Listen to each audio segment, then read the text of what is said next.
साथियों नमस्कार। पटना बिहार से मैं अमिताभ कुमार दास, IPS 94 बैच, और आप देख रहे हैं मेरा अपना YouTube चैनल दास बोले बिंदास। क्योंकि जब बुज़दिलों ने मुंह में दही जमा लिया हो तो दास का बिंदास बोलना जरूरी हो जाता है। साथियों, ज्ञान की धरती बिहार को एक मैट्रिक फेल मुख्यमंत्री मिल गया है। जिस बिहार में कभी नालंदा यूनिवर्सिटी हुआ करती थी, उस बिहार में अब सम्राट चौधरी जैसा अनपढ़ और जाहिल आदमी हुकूमत करेगा। ये वीडियो बहुत रोचक और ज्ञानवर्धक है, इसे आखिर तक दिल थाम कर देखिए। साथियों, कहानी शुरू से शुरू करते हैं। एक जमाना था जब बिहार में नालंदा विश्वविद्यालय हुआ करता था, नालंदा यूनिवर्सिटी। और अपने ज़माने में नालंदा यूनिवर्सिटी दुनिया की नंबर 1 यूनिवर्सिटी मानी जाती थी। जैसे आजकल जब दुनिया के टॉप विश्वविद्यालयों का जिक्र होता है तो कैम्ब्रिज यूनिवर्सिटी, ऑक्सफोर्ड यूनिवर्सिटी या फिर अमेरिका के हार्वर्ड यूनिवर्सिटी की चर्चा होती है। उसी तरह कई 100 साल तक, लगभग 700 सालों तक बिहार का जो नालंदा विश्वविद्यालय था वो दुनिया की नंबर 1 यूनिवर्सिटी था। 5वीं सदी ईस्वी में गुप्त राजा था, गुप्त एम्परर कुमार गुप्त ने नालंदा यूनिवर्सिटी की बुनियाद रखी थी। और 5वीं सदी से लेकर 12वीं सदी तक, यानी 700 बरस तक नालंदा विश्वविद्यालय फलता फूलता रहा। और ये जो यूनिवर्सिटी थी, ये पूरी तरह से रेजिडेंशियल यूनिवर्सिटी थी।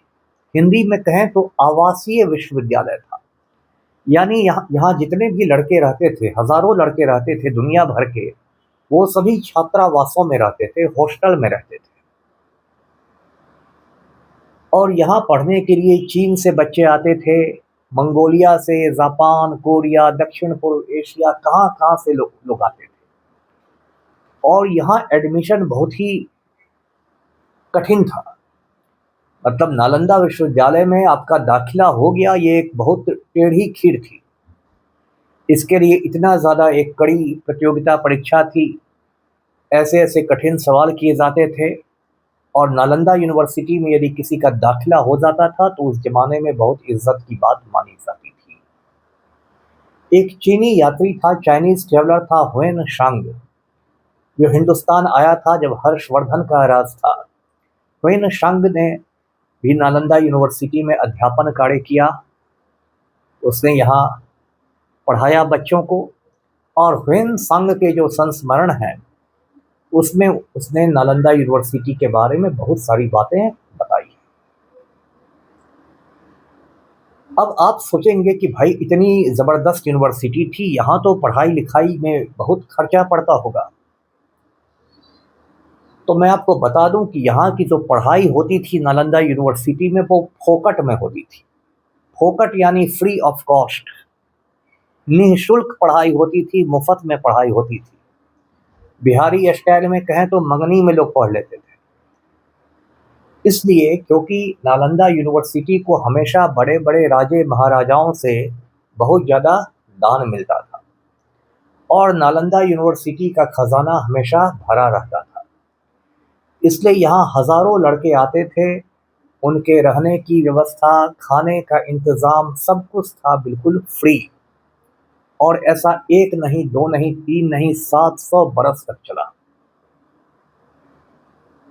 तो ये नालंदा यूनिवर्सिटी की कहानी है। 1193 में 1193 में नालंदा यूनिवर्सिटी को बख्तियार खिलजी ने जला दिया। बख्तियार खिलजी जो था वो मोहम्मद गोरी का कमांडर हुआ करता था, सेनापति था। और उसने नालंदा यूनिवर्सिटी में आग लगा दी। कहते हैं कि जो यूनिवर्सिटी की लाइब्रेरी थी, जो पुस्तकालय था, जो कुतुब खाना था, वो कई महीनों तक लाइब्रेरी जलती रह गई। उसमें इतनी किताबें थी, लाखों लाख किताबें थी, तो कई महीनों तक लाइब्रेरी चलती रह गई। और इस तरह से 1193 में नालंदा यूनिवर्सिटी खत्म हुई। साथियों, अब नालंदा यूनिवर्सिटी का सिर्फ खंडहर रह गया है, और मैं बता दूं कि उन खंडहरों को यूनेस्को ने विश्व धरोहर घोषित कर दिया है, वर्ल्ड हेरिटेज। अब आप कहेंगे कि यूनेस्को क्या होता है, तो जो यूनाइटेड नेशंस है, संयुक्त राष्ट्र, उसी की एक इकाई है, उसका एक अंग है यूनेस्को, जो दुनिया भर में सांस्कृतिक चीज़ों को, कल्चरल चीज़ों को बचा के रखता है। बिहार में यूनेस्को के 2 ही विश्व धरोहर हैं, एक बोध गया का महाबोधि मंदिर और एक नालंदा यूनिवर्सिटी के खंडहर। जब मेरे भाई बहन अमेरिका से आते हैं मुझसे मिलने बिहार, तो मैं उनको बहुत फख्र के साथ नालंदा यूनिवर्सिटी के खंडहर घुमाने ले जाता हूँ। अब उस बिहार में, उस ज्ञान की धरती पे, सम्राट चौधरी नाम का एक अनपढ़ जाहिल आदमी कल चीफ मिनिस्टर बन गया, वजीर आला बन गया। ये सम्राट चौधरी मैट्रिक फेल है, 10वीं फेल है, और ये बात मैं नहीं बता रहा, ये बात बिहार विद्यालय परीक्षा समिति का कहना है।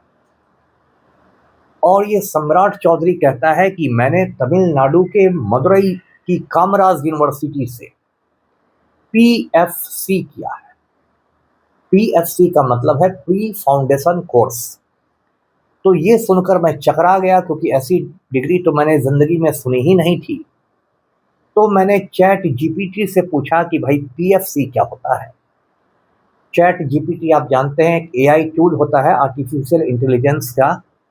जैसे गूगल हमारे सवालों का जवाब देता है, ऐसे चैट GPT भी देता है। तो मैंने चैट GPT से पूछा कि भाई कामराज यूनिवर्सिटी की PFC क्या होती है। तो चैट GPT ने कहा कि ये कोई डिग्री होती ही नहीं है। सोचिए, ये पगड़ी वाला सम्राट चौधरी कितना बड़ा ठग है, कितना बड़ा नटवर लाल है, कि एक फर्जी चीज को ये अपनी डिग्री बता के घूम रहा है। और ये मैट्रिक फेल जाहिल आदमी है। ये एफिडेविट को हाफिडेविट बोलता है, पेनाल्टी को पेनाल्टी बोलता है। और कल जब ये शपथ ले रहा था, हलफ ले रहा था राजभवन में, जिसको अब लोक भवन कहते हैं, तो उस समय ये कई शब्द ठीक से पढ़ नहीं पा रहा था। ये अक्षुण नहीं पढ़ पा रहा था, सम्यक नहीं पढ़ पा रहा था, संसूचित नहीं पढ़ पा रहा था। गवर्नर साहब भी सर पीट रहे होंगे कि किस जाहिल को मैं शपथ दिला रहा हूं। ऐसा ही ये सम्राट चौधरी, इतना बड़ा मूर्ख जाहिल आदमी कि हाल में जब सम्राट अशोक की जयंती मनाई गई थी पटना में, उसमें ये चीफ गेस्ट था, मुख्य अतिथि था। इस जाहिल सम्राट चौधरी ने कहा कि सम्राट अशोक की जब मुलाकात गौतम बुद्ध से हुई, तो सम्राट अशोक का हृदय परिवर्तन हो गया। अब इस मूर्ख और जाहिल सम्राट चौधरी को कोई बता दे कि सम्राट अशोक के 180 साल पहले लगभग गौतम बुद्ध का इंतकाल हो गया था, गौतम बुद्ध इस दुनिया से कूच कर गए थे, तो दोनों की मुलाकात का सवाल ही नहीं पैदा होता है।